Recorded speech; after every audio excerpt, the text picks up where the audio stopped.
Les deux fonctions de base, c'est imprimer la monnaie et assurer la valeur de la monnaie, aussi bien interne que externe. C'est-à-dire qu'à tout moment, si vous avez un billet de 100 €, vous devez être sûr que tout le monde pense bien que ça vaut 100 €. La fonction qu'on connaît le mieux, c'est de garantir la valeur, la stabilité de la monnaie. Alors ça peut être sa valeur interne, et dans ce cas-là, on parle de lutte contre l'inflation, parce que l'inflation vient déprécier la valeur interne de la monnaie. Mais ça peut être aussi la valeur externe, c'est-à-dire la défense du taux de change de la monnaie vis-à-vis des autres monnaies du monde.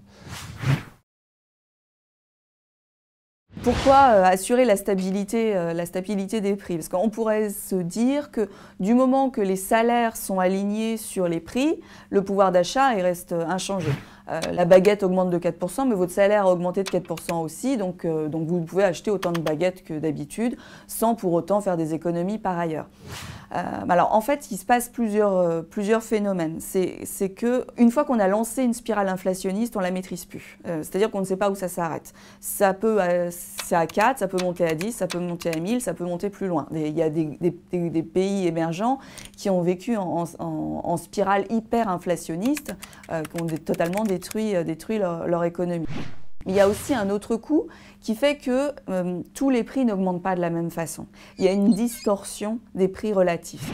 C'est-à-dire que alors que 3 baguettes c'était l'équivalent d'un pull, au bout d'une semaine on se retrouve à une baguette c'est l'équivalent de 3 pulls. Ça ne veut plus rien dire en termes de ce qu'on met comme travail, ce qu'on met comme capital pour produire ces biens.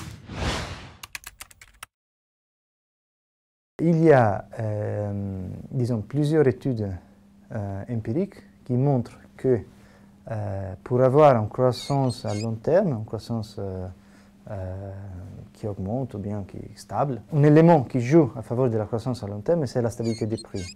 Stabilité des prix qui donne, disons, certitude aux investisseurs, étant donné qu'on sait ce qui peut être les valeurs des titres ou de biens immobiliers demain, en sachant ce qu'est le taux d'inflation aujourd'hui. Donc, si on sait que, compte tenu qu'il y a une banque centrale qui contrôle l'inflation et que son objectif sera de contrôler l'inflation et qui est crédible à atteindre ce objectif, je peux demander des taux d'intérêt plus faibles. Les taux d'intérêt plus faibles sont un élément positif pour l'activité, pour l'emploi, pour les crédits. L'inflation, c'est pas bien.